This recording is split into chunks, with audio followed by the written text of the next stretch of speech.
C'est grâce à la romancière J.K. Rowling que la saga Harry Potter voit le jour. On a senti que tout a basculé très rapidement. Tous les enfants connaissaient l'univers d'Harry Potter. Le célèbre Harry Potter. Il ne peut pas entrer chez un libraire sans faire la une des journaux. C'était de la folie. La Warner était impatiente de tirer parti de cet engouement. On a décidé d'acheter les droits. Chris Columbus est choisi pour transposer le monde de la magie sur grand écran. Chris Columbus voulait que les gens croient en la magie. Mais il y a deux problèmes majeurs. Le temps et l'argent.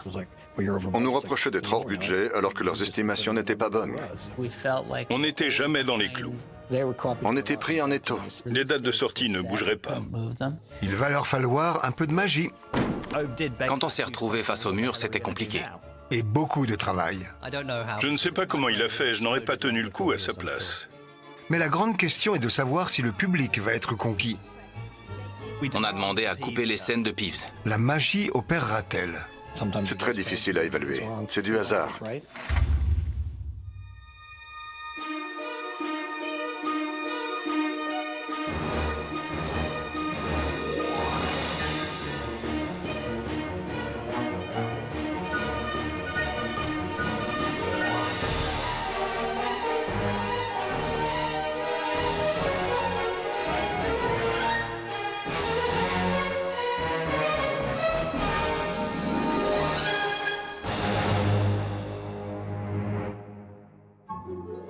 Le 16 novembre 2001 est une date critique pour la production d'Harry Potter à l'école des sorciers.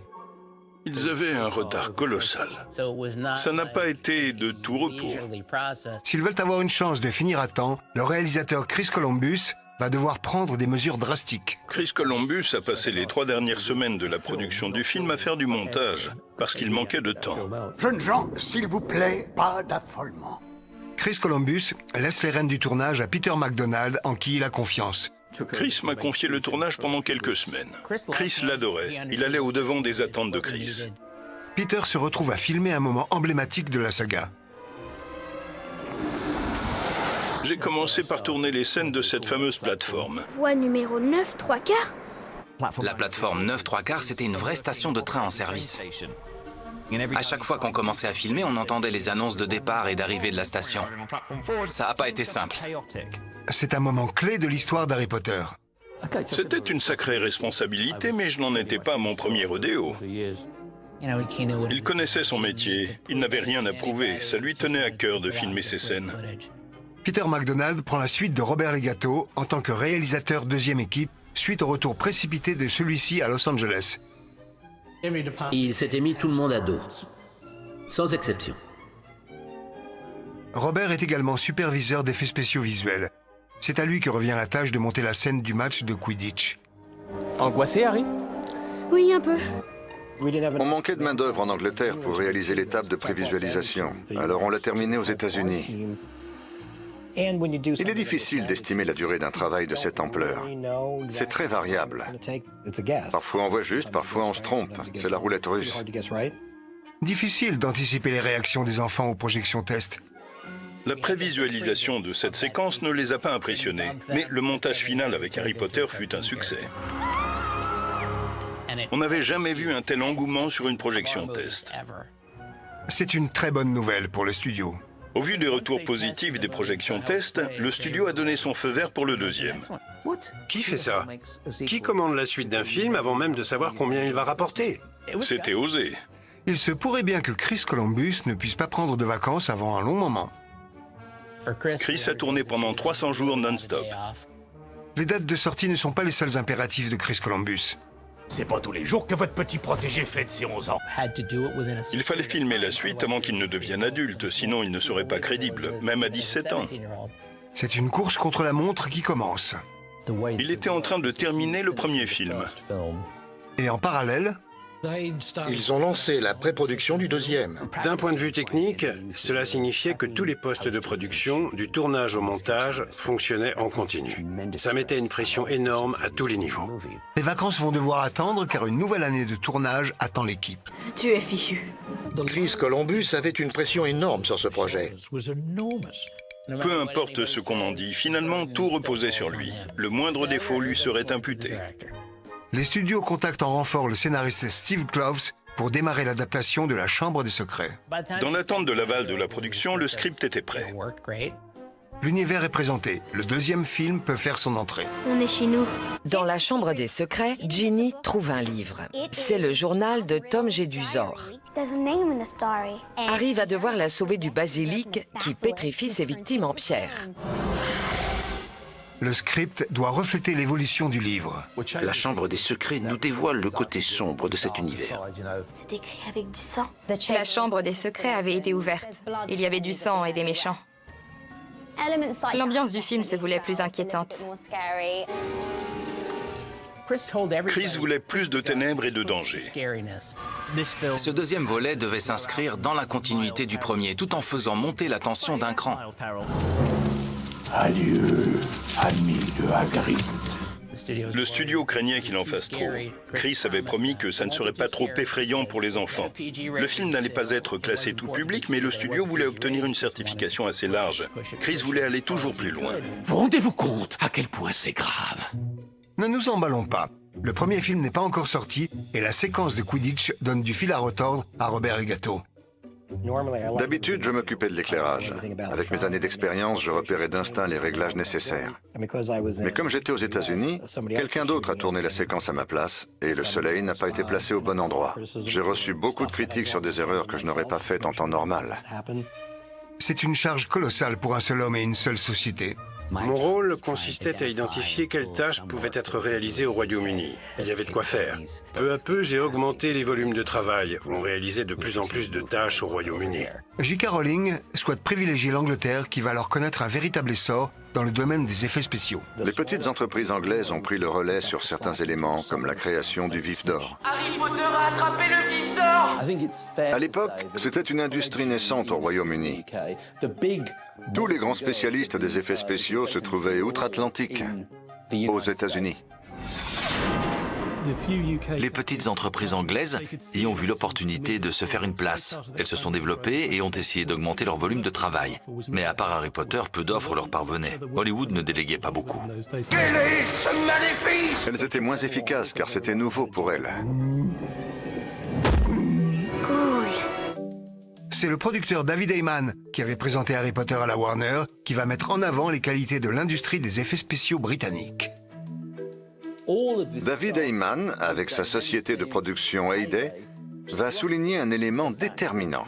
Ces entreprises britanniques disposaient d'un savoir-faire et de fabuleux spécialistes en la matière. Vous êtes appelés à faire de grandes choses. Ils ont favorisé l'esprit de famille. Ils voulaient travailler avec des gens qu'ils connaissaient et en qui ils avaient confiance. C'était le seul projet de cette envergure au Royaume-Uni. Tout le monde voulait en être. C'est une vraie fourmilière qui travaille à la réalisation de la scène du match de Quidditch. Je faisais de mon mieux pour monter la scène et l'envoyer aux équipes d'effets spéciaux. Nos équipes travaillaient en continu. On vous paie vos heures supplémentaires au moins. On nous appelait le matin, l'après-midi, avant et après nos pauses. En règle générale, les séquences n'arrivent que dans les derniers mois, car ça prend beaucoup de temps à monter. Les équipes d'effets spéciaux visuels vont faire face à ce qu'elles redoutent le plus, les retours. Les équipes échangeaient énormément entre elles et procédaient à des ajustements. Il est rare qu'une scène soit parfaite et validée au premier montage sans aucun changement. Il y a toujours des modifications à faire. Qui dit ajustement, dit délai plus long. C'était l'une des dernières étapes du processus, mais au vu des nombreuses modifications, ça a pris beaucoup plus de temps que prévu. Plus on recevait les éléments tard, plus on compromettait la qualité du résultat final. Mais la production apprend de ses erreurs. À partir du deuxième film, on a donné la priorité aux scènes complexes. On est devenu plus exigeant sur le respect des délais. On commençait par tourner les scènes complexes, ensuite elles partaient aux équipes de montage et aux effets spéciaux. On voulait de meilleurs effets visuels. Pour le deuxième film, tout est mis en œuvre pour alléger le travail de production digitale. Ils n'ont pas systématiquement eu recours aux effets spéciaux visuels. De mon point de vue, le réalisme prime toujours sur le digital. Nick Dudman et son équipe se préparent à rentrer en scène. J'avais lu La Chambre des secrets. Je savais qu'il y avait le basilic et cette araignée géante aussi. Est-ce qu'on allait les faire?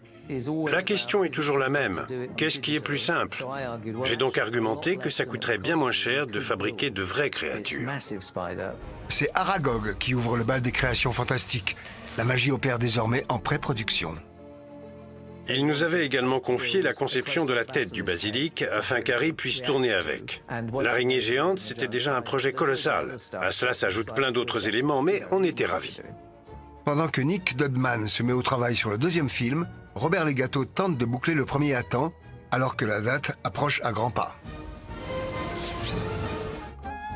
Pendant que Chris Columbus travaille sur la post-production du premier volet d'Harry Potter, la production du deuxième film est lancée. C'est David Heyman qui supervise le tout.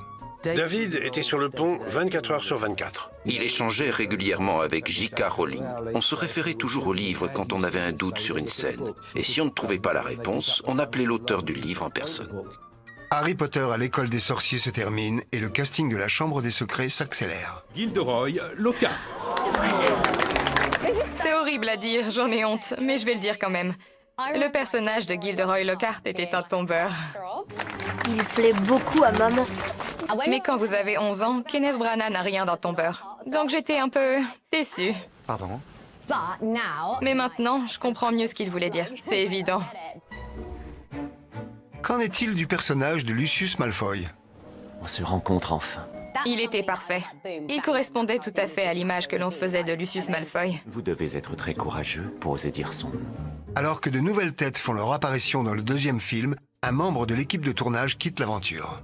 John Seal, qui a fait un travail formidable sur le premier film, n'est pas revenu. Je devais travailler sur un film avec le talentueux Anthony Minghella. Mais le film ne s'est pas fait parce qu'il n'a pas pu le financer. Donc il aurait pu faire le deuxième. Ça fait partie du jeu dans cette industrie. Le rythme s'accélère en coulisses et Chris Columbus doit jongler entre les deux films. John Williams composait la musique du premier film. John était difficile à avoir. C'est l'un des meilleurs compositeurs de cinéma, mais il adorait Chris. Ils ont travaillé ensemble sur Maman, j'ai raté l'avion en 1990. You guys give up or you're thirsty for more? Chris lui a demandé de composer la musique du film et il a tout de suite accepté. Un jour, alors qu'il travaillait sur le film, il a appelé Chris et lui a fait écouter quelque chose. Il s'est mis à pianoter la mélodie que l'on connaît tous.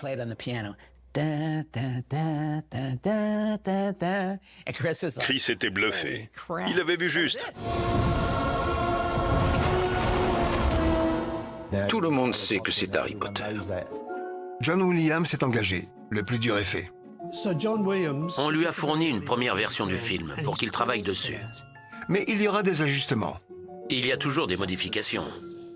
John Williams ne l'entend pas de cette oreille. Au bout d'un moment, il ne voulait plus qu'on lui envoie de nouvelles versions. On lui a dit qu'on avait fait des changements majeurs, notamment sur la scène de l'arrivée à Poudlard. On l'avait raccourcie parce qu'on l'a trouvée trop longue. Mais quand on l'a visionnée avec sa composition, elle était parfaite. Ni trop courte, ni trop longue. Pendant que Chris Columbus termine les arrangements du premier film avec John Williams, Peter MacDonald commence la Chambre des secrets. J'ai commencé à travailler dessus 2 semaines avant Chris. Il commence par la scène d'ouverture avec la voiture volante. Elle est réalisée en pré-production pour éviter d'engorger les équipes digitales. Qu'est-ce que vous faites ici? On est venu te chercher, bien sûr. La voiture volante était fixée sur un bras hydraulique, rattaché à une plateforme. On a pu la faire voler derrière la maison d'Harry avec les acteurs à l'intérieur, la retourner et faire les manœuvres au niveau de sa fenêtre. Sans ce bras télécommandé Waldo, ça n'aurait pas été possible. Waldo en anglais c'est Charlie, le sosie de Harry, mais ça n'a rien à voir. La voiture volante reproduisait les mouvements de la maquette que l'on manipulait. Un problème de régler pour Harry, mais il reste encore de nombreux soucis. Dépêche-toi! Allez, Harry, dépêche-toi! Chris Columbus avait un souci avec la scène où l'on voit l'oncle qui monte les escaliers et entre dans la chambre d'Harry. Il fallait qu'il réussisse à lui faire gagner un peu de temps en retardant son entrée. Je lui ai suggéré d'ajouter plusieurs cadenas sur la porte. Chris a adoré l'idée, mais on s'est fait taper sur les doigts, car il a fallu construire un couloir. C'était hors budget. Ce n'est pas le seul département qui a dû revoir ses choix artistiques. Quand Harry monte dans la voiture volante, Pétunia, il s'échappe! c'est moi qui ai doublé l'oncle Dursley quand il se fait traîner par la fenêtre. Il s'est accroché à ma jambe pendant que la voiture reculait, avant de se laisser tomber sur le parterre de fleurs en dessous. J'étais le seul cascadeur de corpulence similaire. Trouver une doublure pour un garçon roux de 12 ans s'avère encore plus difficile. C'était nouveau pour moi. J'étais cascadeur depuis 1 an seulement. Comme je suis petit, un ami m'a contacté pour m'informer qu'il cherchait quelqu'un qui avait mon profil pour réaliser des cascades sur Harry Potter. Tout le monde rêve de travailler sur Harry Potter, surtout quand on est débutant. Tony se pose juste une question. D'accord, mais c'est quoi? Il m'a juste dit que c'était un film. J'ai doublé Rupert Grint dans La voiture volante. C'est moi qui fais remonter Daniel dans la voiture. Agrippe-toi! Mais je sais! J'ai dû raser mon bras et mon avant-bras. Daniel aurait adoré sauter, mais c'était trop risqué. Tout comme le premier film, les séquences sont envoyées rapidement en montage. Chris Columbus devait commencer le montage des scènes tournées par Peter MacDonald. Au vu du rythme de montage effréné du premier film, l'équipe va recruter des renforts. Je connaissais David Heyman parce que j'avais travaillé pour sa mère par le passé. Il m'a appelé et m'a demandé si j'accepterais de les rejoindre sur le deuxième film pendant quelques mois. Un jeudi soir, le responsable de la post-production m'attendait chez moi pour me demander si je pouvais commencer lundi. Je lui ai dit que je pouvais mardi.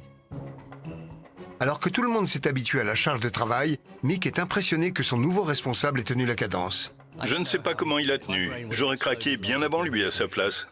Les deux productions travaillent à un rythme effréné, quand tout à coup, tout s'arrête.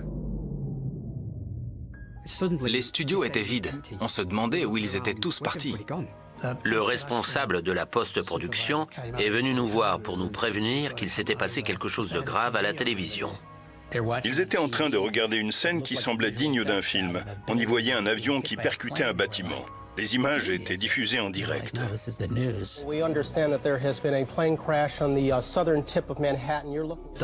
Tout le monde était sous le choc. C'était impossible de reprendre le travail. On se demandait tous ce qui allait se passer. Pour beaucoup, le monde des sorciers est une échappatoire. Mais rien ne pouvait nous préparer au choc mondial des événements du 11 septembre. Ça n'a pas été facile pour Chris de se remettre à filmer. On avait tous de la famille aux États-Unis. Pendant 2 semaines, on était tous un peu ailleurs, on manquait de concentration. Même si les pensées de Chris Columbus se tournent vers sa famille, les échéances imminentes le recentrent sur le film.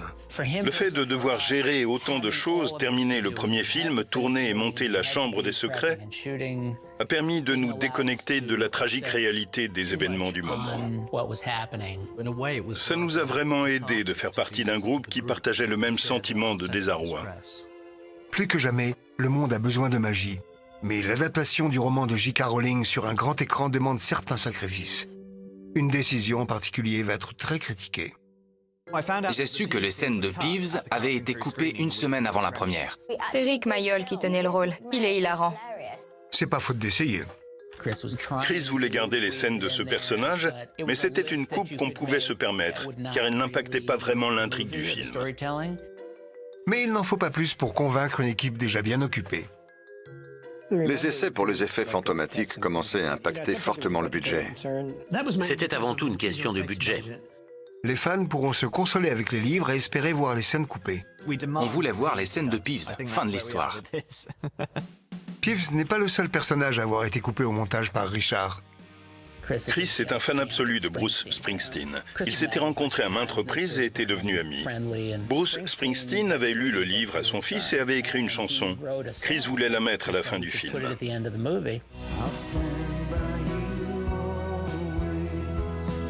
Il n'arrêtait pas de se l'écouter en boucle à longueur de journée. Non, certainement pas. Le style ne collait pas du tout. Ça ne faisait pas sens de terminer ce film aux sonorités britanniques par une chanson d'un rocker américain. Mais ce désaccord sur la chanson du générique paraît bien insignifiant au vu du problème majeur auquel l'équipe fait face. Alors qu'on en était à l'étape du mix final, on continuait de recevoir des éléments d'effets spéciaux visuels à inclure. Ils nous mettaient la pression pour qu'on termine le film. Le temps vient à manquer pour la scène majeure du film. Sera-t-elle prête à temps? J'étais déçu par les effets spéciaux du match de Quidditch. Ça avait des allures de dessin animé. Les craintes de Robert Legato se confirment. Il nous était impossible de rendre la scène dans les délais impartis, et pourtant il le fallait. Le résultat était médiocre et la Warner nous demandait des comptes. Tout me retombait dessus alors qu'on leur avait dit qu'il aurait fallu commencer à filmer avant. Afin de ne pas faire 2 fois la même erreur, Sur la Chambre des secrets, les équipes de tournage vont travailler d'arrache-pied en amont. On voulait que ce soit aussi proche de la réalité que possible. On voulait fabriquer l'arbre pour le faire frapper la voiture sans avoir recours aux effets visuels. Pari gagné, puisqu'on a réussi à filmer avec les acteurs dans la voiture volante. John et les acteurs réussissent une prouesse technique. Mais quand le film s'appelle La Chambre des secrets, la porte de la chambre en question doit être époustouflante. On l'a presque conçu entièrement. Les serpents bougeaient et ça marchait très bien. Un peu trop d'ailleurs. Tout le monde a cru que c'était des effets spéciaux. Mais il ne s'arrête pas là. L'équipe s'occupe également de la transformation d'Hermione en chat, Regardez mon visage. à l'aide de prothèses. Quand Hermione se transforme en chat, c'est moi qui ai tourné cette scène. Car Emma faisait une petite allergie au contact des prothèses quand elle les portait. Cette transformation a demandé un travail colossal. La confection de ces créatures permet de gagner du temps en post-production et d'éviter d'engager un dresseur animalier. Fumsec, le phénix, devait être capable de bouger ses griffes et de se déplacer sur sa perche. De l'intérieur, on aurait dit Terminator. C'était un robot rempli de pièces de métal. Les phénix sont des créatures fascinantes. On a mis une matinée à tourner la scène du phénix. Richard Harris nous a dit qu'il est beau. Merci, on était fiers.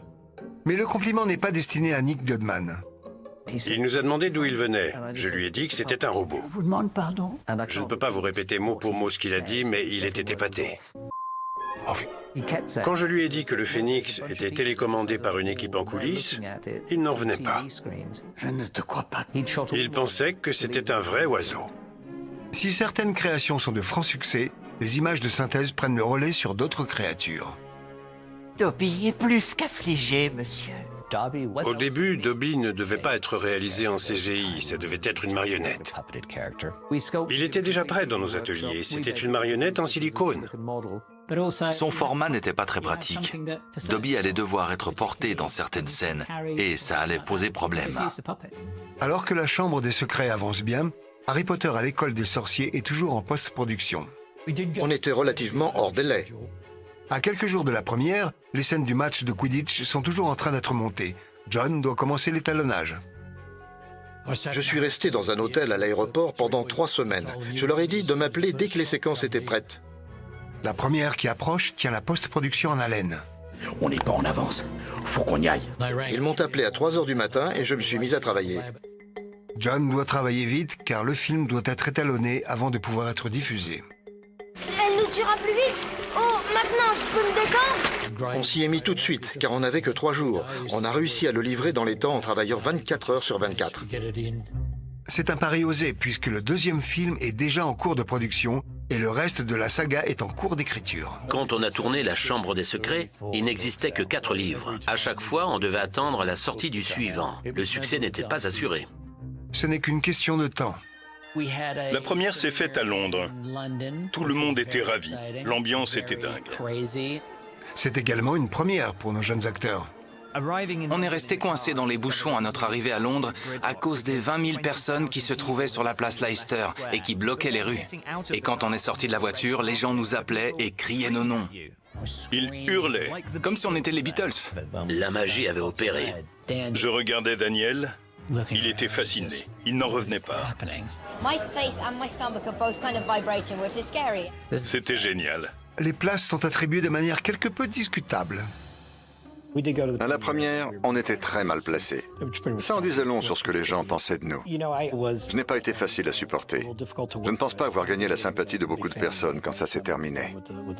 Le travail de Robert va marquer toute une génération, mais cet exploit lui laisse un goût amer. Le film a eu le succès escompté. Les gens qui l'ont regardé l'ont adoré, mais moi, pas vraiment.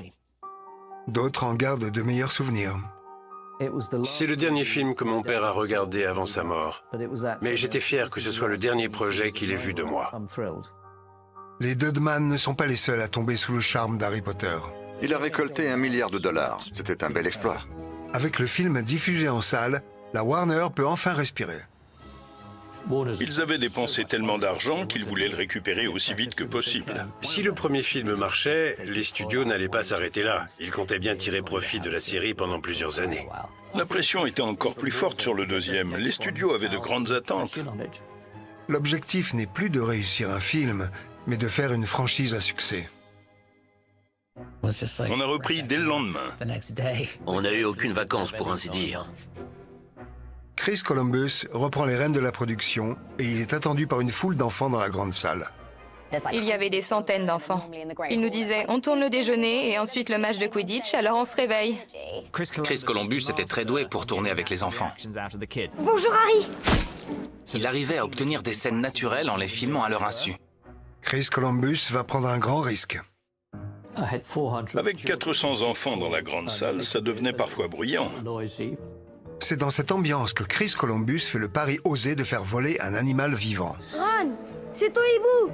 Les chouettes étaient filmées par 4 ou 5 caméras, ça fonctionnait bien. Tout se passe comme prévu. Quelqu'un s'est mis à crier. Mais un léger détail vient perturber la scène. La grande salle était éclairée par des flammes suspendues. Chris Columbus va obtenir la spontanéité qu'il recherche. L'une des chouettes est allée se poser sur l'une de ses coupelles. Tout le monde criait que la chouette brûlait. Elle prenait feu, mais ça n'avait pas l'air de la déranger. Le dresseur s'est précipité pour la récupérer et a couru en coulisses. Les enfants étaient très chamboulés. Quelques minutes plus tard, le dresseur est revenu avec la chouette. Tout allait bien. Il l'a lancée dans les airs et elle a volé au-dessus des enfants. Ils se sont levés et ont applaudi. N'imaginez pas une chouette en feu s'écrasant sur le sol. C'était pas comme si on avait grillé une chouette. Il semblerait pourtant que ce soit le cas. Le dresseur m'a dit que ce n'était pas la même. Je n'ai jamais demandé ce qu'elle était devenue. Aussi bien les cascadeurs que les animaux dressés ne vont pas être ménagés. Tony Christian va apprendre qu'il vaut mieux être celui qui donne le premier coup. Quand Gilderoy Lockhart perd sa mémoire, Ron doit lui donner un coup sur la tête. Qui es-tu? Greg m'a demandé de le frapper derrière la tête avec une pierre. T'es sûr? C'était pas une vraie pierre, elle était en mousse. Je l'ai frappé une première fois sur la tête et Kenneth a joué le jeu. Mais Greg n'était pas satisfait. J'ai recommencé, il voulait que je le frappe toujours plus fort. Kenneth a fini par me dire « Vas-y, fais-le ». Il a un sacré courage, ce type. D'accord, à la 3e prise, j'y suis allé fort. Vraiment? C'était le vrai bruit du coup qu'il a reçu. Qu'est-ce que je fais maintenant? Kenneth ne s'en sort pas trop mal. David Bradley, quant à lui, va demander à changer une réplique. Dans le premier livre, il y a une scène que nous n'avons pas tournée où Rusard trouve les enfants à un endroit interdit et elle dit « Nous allons avoir des ennuis, jeunes gens ». Je l'ai réutilisé dans la scène du saule-cogneur du 2e film. Visiblement, quelqu'un ne veut pas de moi ici.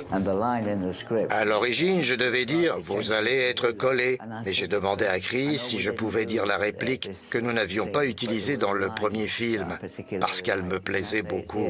Il a accepté. Oh, Seigneur, nous avons des ennuis. Aujourd'hui, c'est l'une des répliques les plus cultes du personnage de Rusard. Tout n'est pas si simple sur le tournage, notamment pour cette scène complexe. Vous êtes Aragog, n'est-ce pas? Elle va mobiliser plusieurs départements. Le réalisateur et le scénariste ont dû séparer les séquences et les envoyer aux équipes d'effets visuels pour qu'elles puissent commencer à travailler dessus en parallèle. La scène d'Aragog et du terrier aux araignées est un travail en tandem avec les différentes équipes d'effets spéciaux. On a d'abord commencé par filmer les scènes sur plateau. La séquence finale est réalisée à l'aide de marionnettes et d'images de synthèse. On a fabriqué 12 araignées qui pouvaient parfaitement se replier et avancer. Ils les ont modelées en 5 ou 6 tailles différentes. Des modèles simples, contrairement à Aragog. Et une taille imposante. Aragog effrayait les enfants. Même s'ils savaient qu'elle n'était pas réelle, ils en avaient peur. C'est Nick Dodman qui va concevoir le pire cauchemar des enfants. On a fabriqué cette araignée géante. Les pattes avant pouvaient être contrôlées à distance. On la poussait pour la faire sortir du trou. Parfois ça rendait très bien, parfois les pattes étaient désarticulées et c'était brouillon. Aragog est prête, le tournage peut commencer. On a fait venir Daniel et Rupert sur le plateau de tournage et on a fait sortir Aragog de son trou devant eux. Ils ont tous les deux reculé. Merci. Ce sont les différents studios d'effets spéciaux visuels britanniques qui vont venir concevoir le reste des individus arachnides. Au début de l'aventure Harry Potter, la production travaillait principalement avec de grandes entreprises américaines. Quand il a été établi que la production allait continuer pendant plusieurs années en Angleterre, il a fallu qu'on recherche des partenaires locaux. C'est ce qu'ils font. La fameuse scène d'Aragog est confiée à un studio britannique prometteur, The Mill. On faisait beaucoup de publicité et de télévision. C'était le premier film pour lequel je réalisais des animatroniques. C'était une première. Ça va sans dire. On n'avait jamais créé ça. Ce projet terrifiant atterrit dans les mains compétentes de Tim Burke. On accepte souvent des projets qui dépassent nos compétences et ensuite on se débrouille pour les réaliser. On fait un pari sur l'avenir. Tim et le reste de son équipe numérique se mettent rapidement au travail. À cette époque, la création de ces araignées a demandé beaucoup d'heures de travail. Il fallait les rassembler et faire monter la tension dans une ambiance angoissante. Hermione n'est jamais là quand on a besoin d'elle. Ce ne sont pas les araignées géantes qui tourmentent l'équipe. Chris Columbus doit relever un autre défi. Comment vont-ils donner vie à Dobby? C'est un si grand honneur. L'adaptation de La Chambre des Secrets va poser de nombreux problèmes, mais Chris Columbus n'en laisse rien paraître. Ça se traduisait dans son attitude. C'est effrayant comme le temps passe vite quand on s'amuse. Et dans sa façon de diriger. Mais à chaque âge, son lot de défis. Richard Harris était âgé. Il oubliait souvent ses répliques.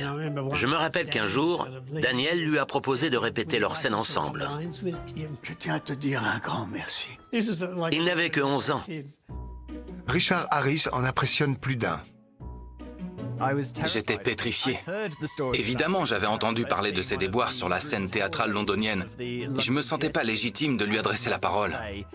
Qu'est-ce que j'aurais bien pu dire à Richard Harris? Tu sais parler? Si Richard Harris fait l'unanimité, pour d'autres... Qui êtes-vous? Dobby, monsieur. Dobby est le meilleur elfe de maison. C'est plus compliqué. La question était, comment allait-on donner vie au personnage de Dobby?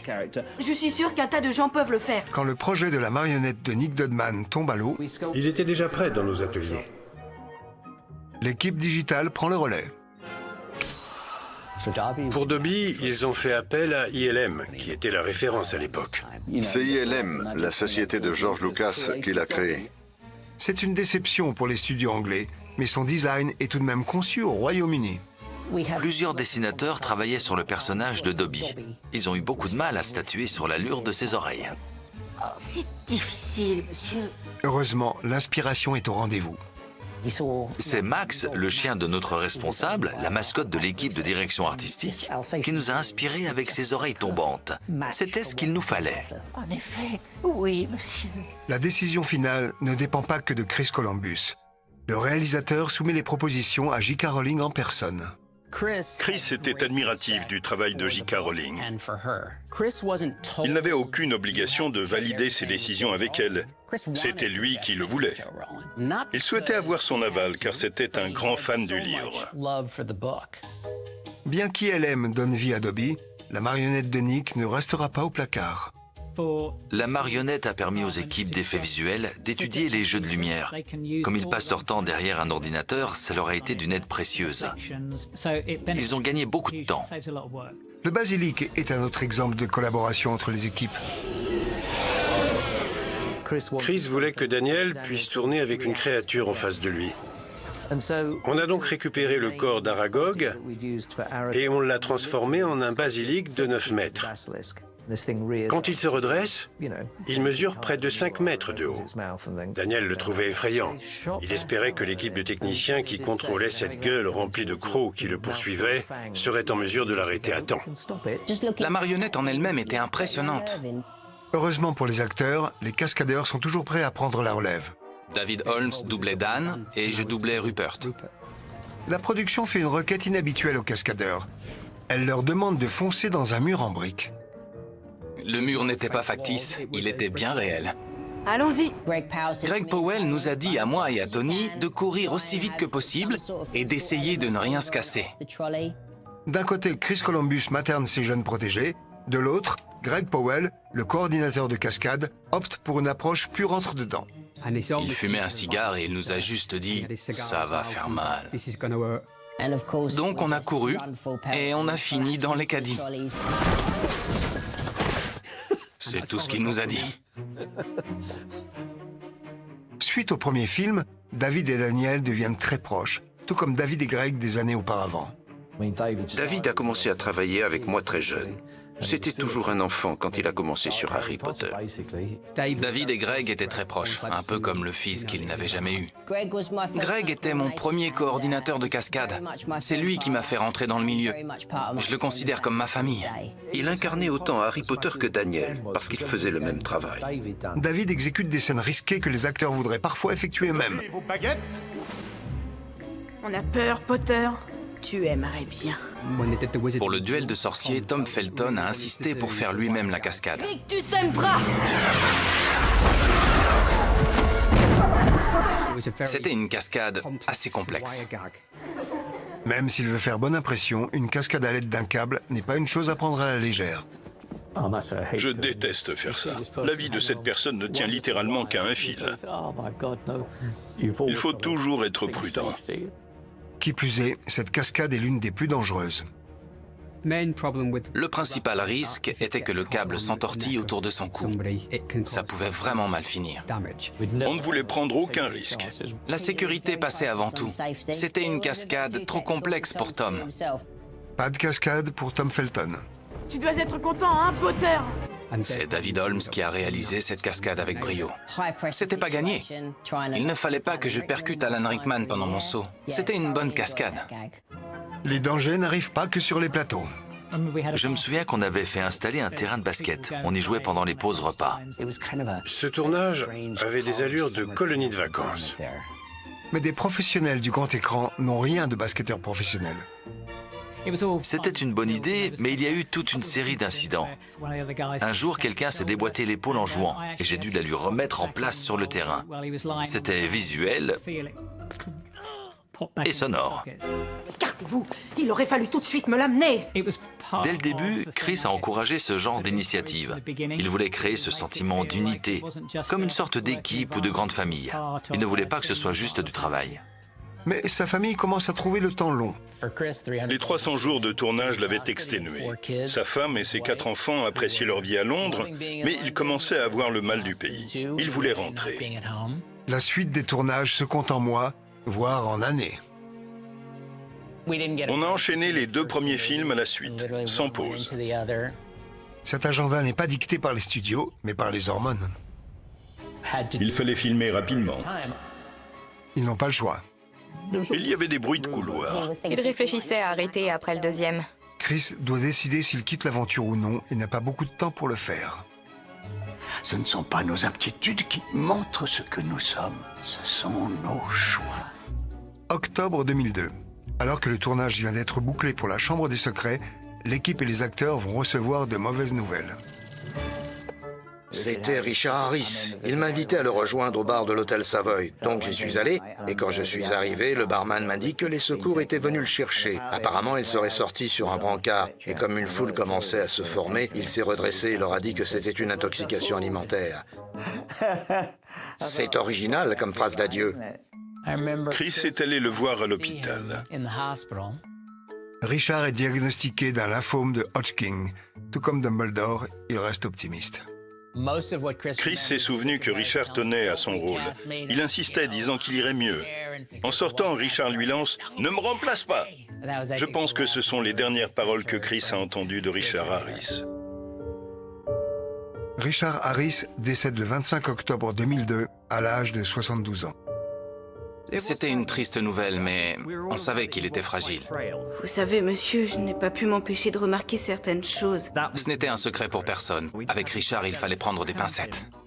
Pour une multitude de raisons, il semblerait qu'il ait toujours fallu faire preuve de délicatesse avec Richard Harris. Je connaissais son tempérament parce que j'avais déjà travaillé avec lui sur Cromwell. À cette époque, il buvait beaucoup et était bagarreur. Enfreint au moins une douzaine d'articles du règlement. Mais il était irréprochable. Dumbledore lui allait comme un gant. On a eu de la chance qu'il fasse les 2 premiers.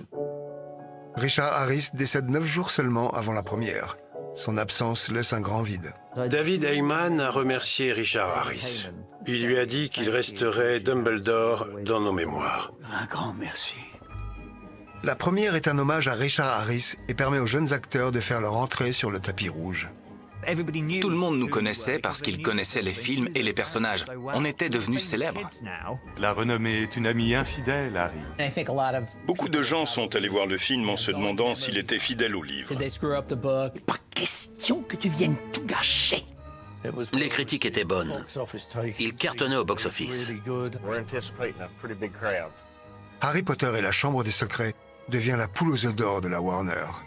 Le film rapporte près de 880 millions de dollars et prouve aux studios que malgré leurs craintes, Chris Columbus avait vu juste avec ses choix créatifs. Dites-leur que Poudlard n'est plus un endroit sûr. Chris avait un très bon instinct en ce qui concernait le public. C'est l'une de ses grandes qualités. Il admet lui-même ne pas être le meilleur réalisateur de sa génération, mais il sait parfaitement jauger son public. Les deux films étaient très similaires en termes de montage. C'était les mêmes équipes, les mêmes acteurs. Ça fonctionnait à merveille.